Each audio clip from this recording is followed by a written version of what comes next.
అందరికీ నమస్కారం అండి. నా పేరు Shivashankar, regional officer, Telangana state national highway bus. మీకు అందరికీ తెలిసిందే, మన ప్రధానమంత్రి గారి దృఢ సంకల్పంతో 2014 నుంచి మనం ఈ సంవత్సరం స్వచ్ఛ భారత్ మిషన్ అని ఒక కార్యక్రమాన్ని చేపట్టాము. అందులో భాగంగా క్లీనినెస్ డ్రైవ్స్ చేస్తున్నాము. మన office buildings, toll plazas, highways, hospital buildings, school buildings ఇవన్నీ కూడా క్లీనినెస్ డ్రైవ్లో భాగంగా చేస్తున్నాము.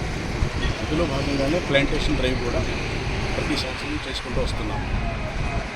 మా హైవేస్లో ఇప్పటికీ సుమారుగా 5,000 కిలోమీటర్లు తెలంగాణ స్టేట్లో నేషనల్ హైవేస్ ఉంటే అందులో 2,600 కిలోమీటర్లు నేషనల్ హైవే అథారిటీకి డెవలప్మెంట్కి ఇవ్వడం జరిగింది. అందులో సుమారుగా మనం 1,300 కిలోమీటర్లు 4 లేనింగ్స్ కంప్లీట్ చేశాం ఈరోజు. దాంట్లో సుమారుగా ఒక 23 లక్షల ప్లాంటేషన్స్ కంప్లీట్ చేశాం ఈరోజు. ఈ కార్యక్రమంలో భాగంగా ప్రధానమంత్రి గారు ఈరోజు మన ఏక్ పేడ్ మాకే నామ్ అనే ఒక చిన్న క్యాప్షన్ తోటి ప్లాంటేషన్ డ్రైవ్స్ చేయమని చెప్పడం జరిగింది. అది మన మాననీయం గడ్కరీ గారు, ministry of road transport and హైవేస్కి మినిస్టర్ గారు, ఆయన ఢిల్లీలో ఈరోజు ఆ కార్యక్రమాన్ని స్టార్ట్ చేశారు.